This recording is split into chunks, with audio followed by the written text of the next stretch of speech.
Hello friends, welcome to our channel crypto with विशाल।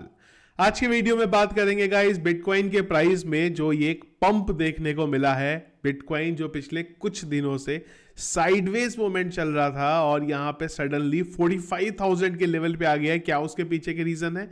और एक project जिसके कॉइन मैंने सारे के सारे सेल आउट कर दिए हैं, यहाँ पे क्यों करे हैं उसके बारे में आज के वीडियो में आप लोगों को यहाँ पे बताऊंगा। सबसे पहले एक बार देख लेते हैं मार्केट में क्या चल रहा है। मार्केट कैप 5.78% का अब देखने को मिला है। 1.74 ट्रिलियन की मार्केट कैप यहाँ पे हो गई है, जो कि अगर आप अप्रैल से अब तक देखेंगे तो हाईएस्ट यहाँ पे चल रही है, अप्रैल 2022 से। इनफैक्ट वॉल्यूम के बारे में बात करें तो 25% का वॉल्यूम यहाँ पे बढ़ा है। इनफ्लो का डेटा नहीं है। Fear and green index read 71 में, हीट मैप सब कुछ ग्रीन में दिखाई दे रहा है यहाँ पे, खाली स्टेबल कॉइन को अगर आप यहाँ पे छोड़ते हैं तो। BTC 7% पंप और इथीरियम 4.75% अब दिख रहा है। सोलाना 10%, एवलांच की बात करेंगे आप तो वो भी 12%, डॉट की बात करेंगे 7%।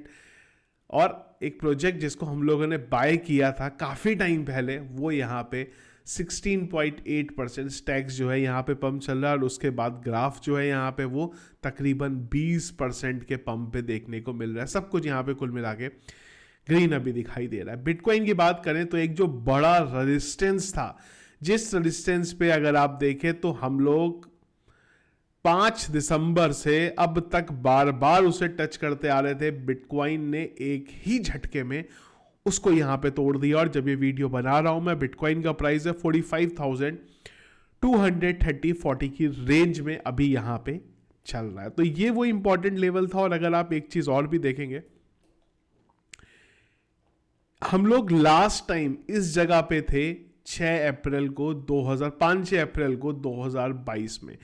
तो आप देखिए उस जगह पे बिटकॉइन आया है जिस जगह पे 2022 से अप्रैल से बिटकॉइन यहाँ पे नहीं आया था। अब अगर हम लोग यहाँ पहुँचे हैं, इस पंप को हम लोगों ने देखा है, तो इसके पीछे का कोई तो रीज़न होगा ही। पर रीज़न से पहले अगर आप अभी रेजिस्टेंस की बात करते हैं तो वो अगला 48,600 के नियर अबाउट यहाँ पे है। सपोर्ट की बात करते हैं तो हमारे पास जो बड़ा सपोर्ट है वो 40,400 और उसके बाद है 38,000 पे, जिस पे हम लोग वेट कर रहे थे बिटकॉइन किस तरीके से रिएक्ट करेगा। पर एक भी बार बिटकॉइन उस जगह को ऊपर जाने के बाद एक भी बार वहां पे नीचे की तरफ यहां पे नहीं आया है।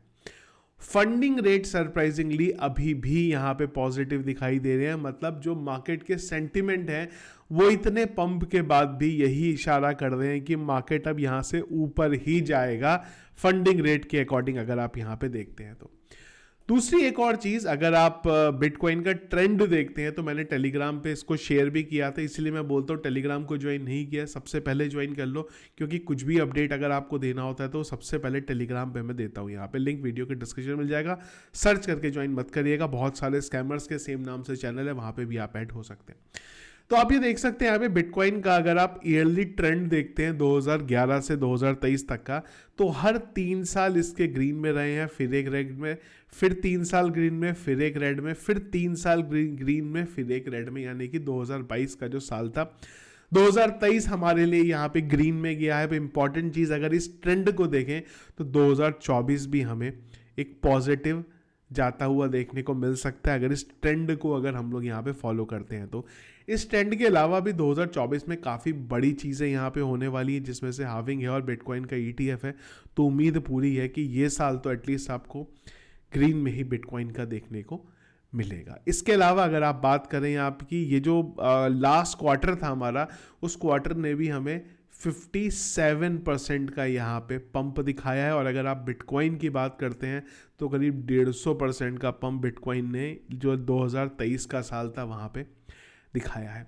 रीज़न क्या है इसके पीछे के? सबसे बड़ी चीज़ है यहाँ पे रीज़न, जो 26,000 से बिटकॉइन को 45,000 पे ले गया, वही फैक्टर है, वो है यहाँ पे ETF का फैक्टर। तो अगर आप देखेंगे तो जो डेट्स है वो आप यहाँ पे देख सकते हैं। जो उम्मीद, अब जो रूमर्स हैं फैल रहे हैं, 2-3 रूमर्स हैं जो फैल रहे हैं। एक रूमर जो है वो ये फैल रहा है कि कल आपको बिटकॉइन ETF अप्रूव होता हुआ दिखेगा।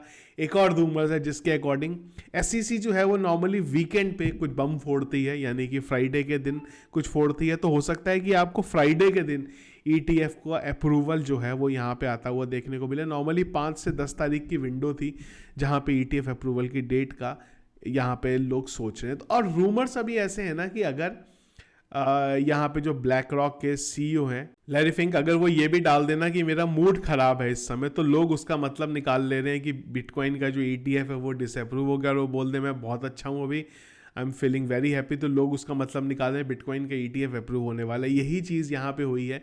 जो गैलेक्सी हैं इनके जो CEO हैं उन्होंने यहाँ पे ट्वीट किया और उन्होंने ट्वीट में ये बोला है कि happy new year, big things coming, block your calendar. अब इसको भी अगर आप यहाँ पे बात करेंगे तो गैलेक्सी यहाँ पे उनमें से ही है जिन्होंने बिटकॉइन का ETF जो ETF के लिए इन्होंने फाइल किया हुआ। तो ये एक न्यूज़ जिससे लोगों ने यहाँ पे सेंटिमेंट लगा लिया कि इन्होंने ये बोला है कि बड़ी चीज़ें होने वाली है, इसका मतलब बिटकॉइन का ETF जो है वो आपको अप्रूव होता हुआ देखने को मिलेगा। और ये भी एक रीज़न था, अगर आप देखें तो 10:30 बजे का ये ट्वीट है और अगर आप बिटकॉइन के प्राइस का पंप देखेंगे ना तो ये आप देखिए यहाँ पे ये वाली जो कैंडल थी ना ये इसके बाद यहाँ पे बनी है, मतलब 42,800 से लेके बिटकॉइन फड़क से यहाँ पे पहुँच गया। तो लोग सेंटिमेंट इस समय ऐसे हैं ना कि कोई भी कुछ बोल दे उस चीज़ को पॉजिटिव वे में और नेगेटिव वे में लिया जा रहा है। इवन अगर कोई बोल दे, जैसा मैंने बोला कि आई एम फीलिंग लो, उसका मतलब निकाल लिया जाएगा कि बिटकॉइन का ETF अप्रूव यहाँ पे नहीं होने वाला है। तो यही सेंटिमेंट से यहाँ पे चीज़ें भी चल रही। एग्जैक्टली क्या होने वाला है वो दुनिया में मुझे नहीं लगता किसी को भी पता होगा। सिर्फ ये जिन्होंने ETF फाइल करी है वो कंपनीज और उसी के साथ साथ यहाँ पे SEC को कि हम लोग क्या यहाँ पे करने वाले हैं, क्योंकि मेरे अकॉर्डिंग डिसीजन तो बन चुका होगा अब तक कि ETF अप्रूव होना है या उसको थोड़ा और ज़्यादा डिले किया जाएगा या फिर अप्रूव नहीं होना, जिसके चांसेस ना के बराबर है। इसके अलावा बात करते हैं यहाँ पे उस कंपनी का जिसको लोग बहुत मजाक जिनका उड़ाया है यहाँ पे, वो थी माइक्रो स्ट्रैटेजी। जब मार्केट डाउन था तो अक्सर बोला जाता था माइक्रो स्ट्रैटेजी को कि ये सबसे बड़े बेवकूफ़ लोग हैं, इन्होंने अपना पैसा यहाँ पे डुबो दिया है बिटकॉइन में इन्वेस्ट करके। थोड़ा सा टाइम यहाँ पे बदला और अगर आप अभी बात करते हैं माइक्रो स्ट्रैटेजी के अनरियलाइज प्रॉफिट की फ्रॉम बिटकॉइन, $2.6 बिलियन का इनको अभी अनरियलाइज प्रॉफिट जो है वो यहाँ पे हो रहा है।